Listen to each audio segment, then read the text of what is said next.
Buenos días, hoy damos inicio al cuarto tema de estas exposiciones sobre el sacramento del matrimonio. Mi nombre es Neudi Zambrano. Hoy vamos a hablar sobre el sacramento del matrimonio en la doctrina de la Iglesia.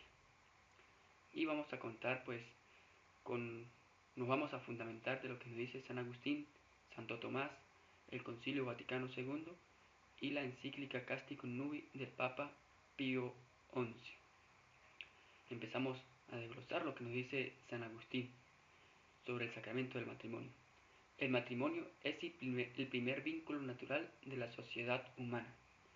Esto hay que tenerlo muy en cuenta, que es natural en cuanto a que está ese deseo de unirse por la persona del sexo opuesto. Por eso es un vínculo natural.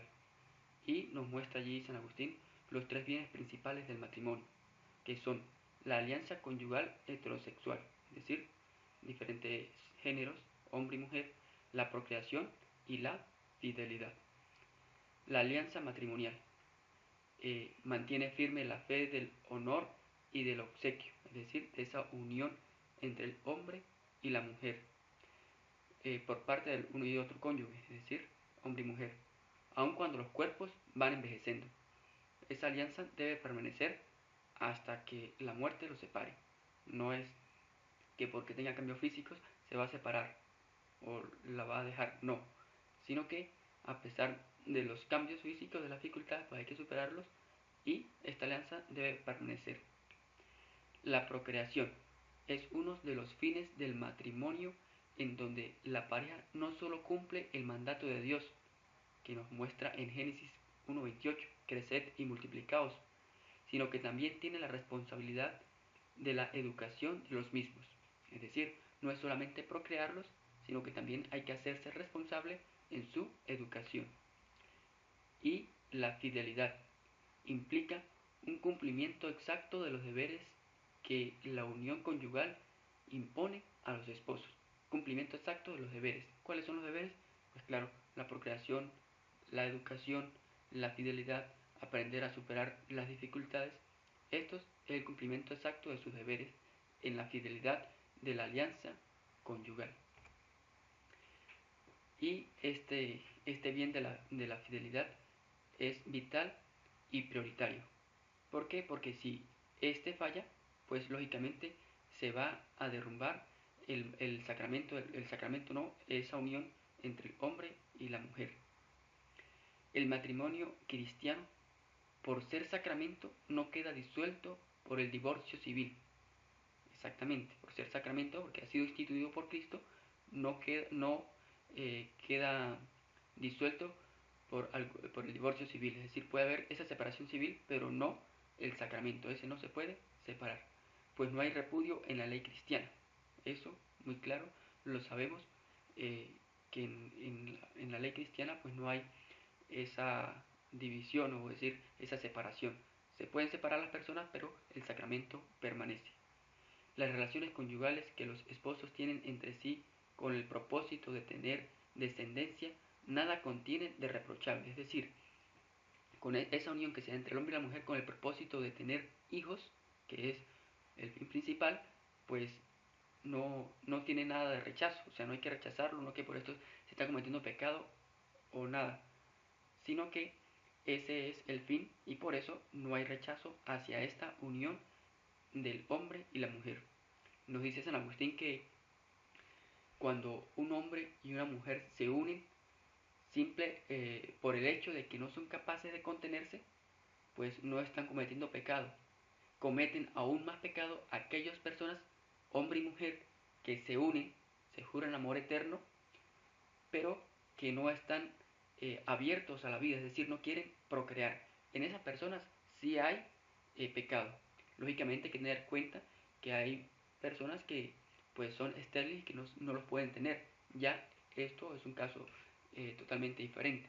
Pero en el caso de que se juran amor eterno, pero que no quieran procrear, que se cierren a la vida, pues esto sí es un pecado. Ahora vamos a exponer lo que nos presenta Santo Tomás sobre el sacramento del matrimonio también. El matrimonio es natural, sigue también en esta misma línea que nos presenta San Agustín, ¿verdad? Y Santo Tomás, perdón, nos presenta como dos principios por qué es natural. El primero es el resultado de la necesidad de los principios de la naturaleza, es decir, resultado de la necesidad de esa unión entre el hombre y la mujer, esa atracción que hay entre ellos. Y el segundo, se dice que es natural a lo que la naturaleza se inclina, aunque pase por la intervención del libre albedrío. Es decir, aunque están libres, aunque son libres, que no hay alguien que los obligue, que les indique que tiene que unirse, sino que esa inclinación es libre y voluntaria de querer unirse a una mujer o a un hombre. Lógicamente, si es hombre o es mujer, ¿no? Los fines del matrimonio. Aquí Santo Tomás nos presenta también los fines del matrimonio. El fin principal del matrimonio es el bien de la descendencia, es decir, la procreación. Pero no solamente la procreación, recordando también que San Agustín nos decía que hay que educarlos. También Santo Tomás está en esta línea. No es solamente la procreación, sino también la educación de estos hijos. Educarlos en la fe y recordar que ellos son la base de la sociedad. Y el fin secundario del matrimonio son los servicios mutuos. También lo decía San Agustín, ¿verdad? Ayudarse mutuamente en los quehaceres, en esa fidelidad que deben tener los esposos para poder avanzar. Y esto les ayuda para poder llevar un sacramento y una unión digna. La permanencia del matrimonio es un signo de indisolubilidad por naturaleza. ¿Por qué? Porque se han unido es para toda la vida, es decir, solamente los puede separar la muerte. Y también con el hecho de la procreación, puesto que están llamados a la educación, a llevar a los hijos a que alcancen todas sus metas, ayudarlos en su educación de la fe, pues también por esta razón, pues los esposos están llamados a estar en esa unión hasta el fin, pues hasta que la muerte los separe. El bien del esposo y de la esposa. La descendencia, que es el bien común de los esposos y las esposas, llevan a este fin natural de que no se pueden separar porque tienen la obligación de educarlos. La indisolubilidad, un reflejo de Cristo y su iglesia, ¿verdad? Es un signo de la unión perpetua de Cristo con la iglesia. El mismo signo de esa unión que se establece entre Cristo y la iglesia desde su fundación, también es esa unión que debe existir en el hombre y la mujer desde el momento de la unión conyugal, de contraer el sacramento del matrimonio. La indisolubilidad del matrimonio está implicado en el bien de los sacramentos más que en el bien de la descendencia.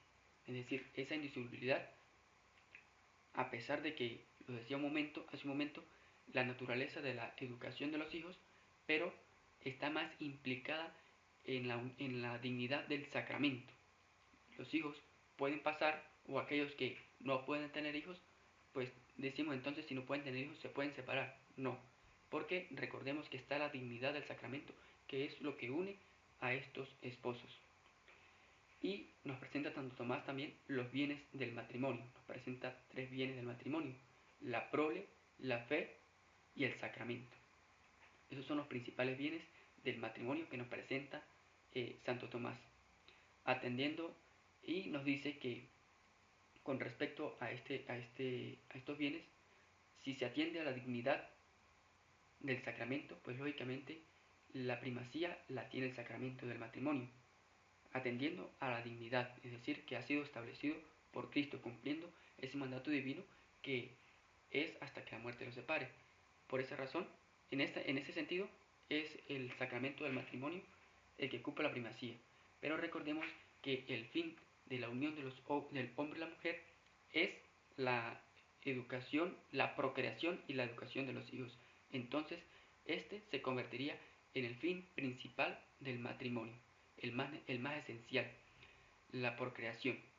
Ese es el bien más esencial en el sacramento del matrimonio. El matrimonio es monógamo. ¿Por qué es monógamo? Porque a pesar de que en una unión donde hay varias esposas con un esposo, pues en esto no se obstaculiza, no se impide el bien de la procreación. Este fin de la procreación de hijos está abierto a esto, pero sí puede surgir algo grave allí, que no puede haber paz en esta familia. ¿Por qué razón? Porque siempre va a haber conflictos donde hay varias esposas unidas a un solo esposo. Esto va a llevar conflictos. Entonces, por eso es que el matrimonio es monógamo, es decir, entre hombre y mujer. Un hombre y una mujer, no más. No debe haber 3, 4, 5 mujeres, sino que es solamente un hombre y una mujer para que puedan llevar exactamente, cumplir con el mandato de Dios de la procreación, la educación de sus hijos y ayudándose en el bien mutuo entre ellos. Y Santo Tomás también nos presenta algunas cosas que pueden impedir que se realice el sacramento del matrimonio. Está el impedimento por afinidad, que es que el esposo o la esposa, al separarse, al separarse no, al sentir esa afinidad por un miembro de su cónyuge o del que quiere ser su cónyuge, es decir, por un miembro de su esposa o por un miembro de su esposo, pues esa es una razón de impedimento del matrimonio. Otro impedimento es por la consanguinidad, es decir, aquellos que son familia. Y nos dice Santo Tomás que se puede contraer el sacramento del matrimonio hasta el 4.º grado de consanguinidad, es decir, ya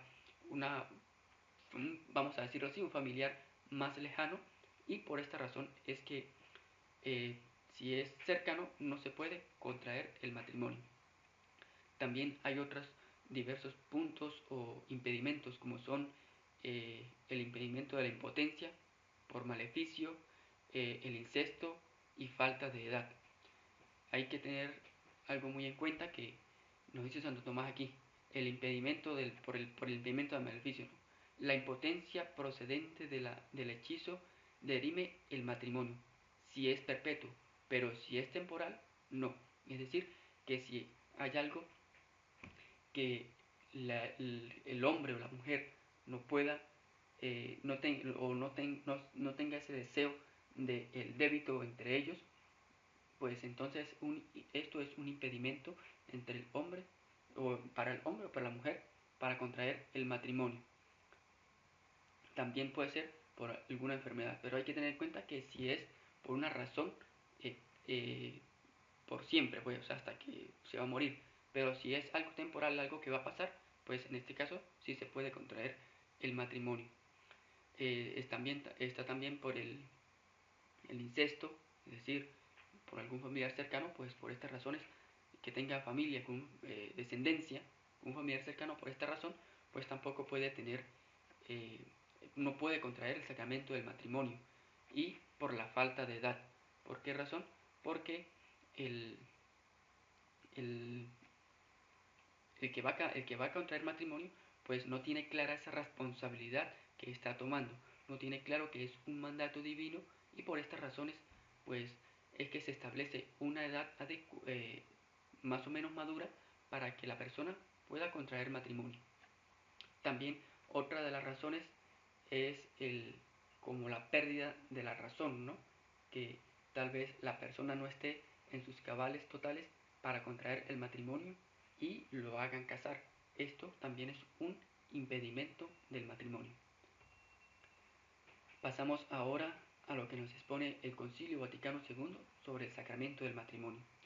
El concilio se refiere expresamente al matrimonio en el capítulo 1 de la segunda parte de la Constitución Pastoral Gaudium in Spes. Aquí es donde vamos a enfocar nosotros, o el punto principal que vamos a tratar sobre el sacramento del matrimonio en el Concilio Vaticano II.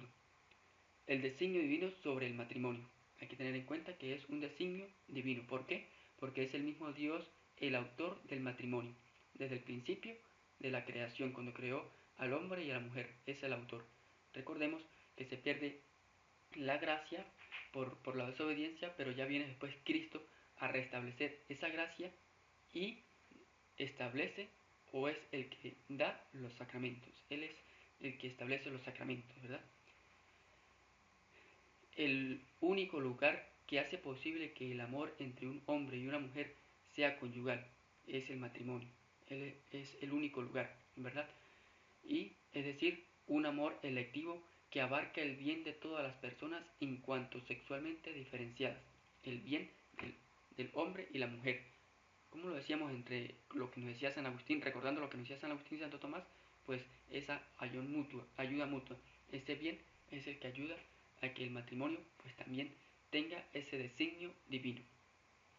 El carácter sagrado del matrimonio y la familia. ¿Por qué es un carácter sagrado? El matrimonio, el marido y la mujer, por el pacto conyugal ya no son dos, sino una sola carne, nos lo dice el evangelista Mateo. Por esto es un carácter sagrado, porque no son dos, sino una sola carne. Esta íntima unión como mutua entrega de dos personas, lo mismo que el bien de los hijos, exige plena fidelidad conyugal. Esa unión de una sola carne, que ya no son dos, una carne, exige plena fidelidad conyugal. Y esto es lo que ayuda a que el sacramento del matrimonio o esa unión de los cónyuges pues pueda seguir adelante. El amor conyugal. El amor conyugal es asumido en el amor divino, recordando ese amor que Dios tiene por el género humano, y también pues allí se asume ese amor conyugal. Se rige y se enriquece por la virtud redentora de Cristo y la acción salvífica de la Iglesia, es decir, porque Cristo es el que ha establecido los sacramentos y porque es el que ha dado la dignidad del sacramento para que esa unión entre el hombre y la mujer pueda tener amor mutuo. Fecundidad del matrimonio. El matrimonio y el amor conyugal están ordenados por su propia naturaleza a la procreación. Recordemos que es el fin principal, nos decía Santo Tomás y San Agustín, la procreación. Por eso están ordenados por su propia naturaleza a la procreación. Amor conyugal y respeto a la vida humana. Sabemos pues que, lo hemos repetido varias veces, el fin es la procreación, pero hay muchas veces en que la unión entre un hombre y una mujer, cuando han contraído matrimonio, pues por diferentes causas, tanto sociales como, como, de, como por causas de modernismo, han impedido que esta familia o esta unión eh, puedan tener hijos. Y entonces surge esta dificultad, ¿no? Se les impide en cierto caso pues tener hijos, eh, o buscan otros medios para no querer tener los hijos, es decir, se cierran a la vida. Entonces el amor conyugal debe respetar el derecho a la vida, por eso es que su unión debe darse con el fin de procrear. El progreso del matrimonio y de la familia, obra de todos, es obra de todos, no es solamente obra del esposo, obra de la esposa o obra de los hijos, sino que es una comunión que debe existir allí en esta familia que ya han recibido el sacramento del matrimonio y que deben obrar para que todo salga bien. Es el fundamento de la comunidad más amplia de la familia. El sacramento del matrimonio es el fundamento de la comunidad más amplia de la familia.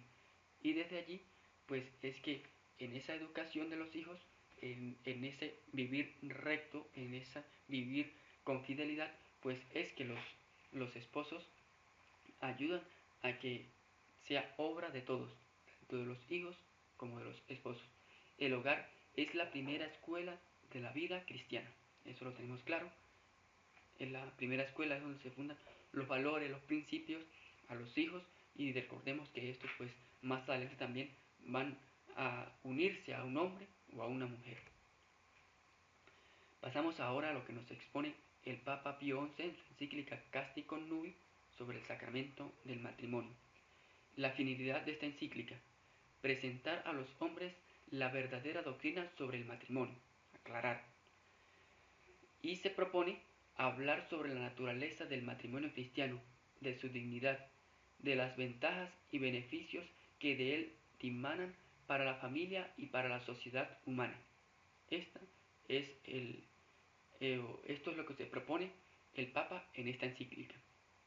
y está compuesta en tres partes, es decir, los tres bienes del matrimonio.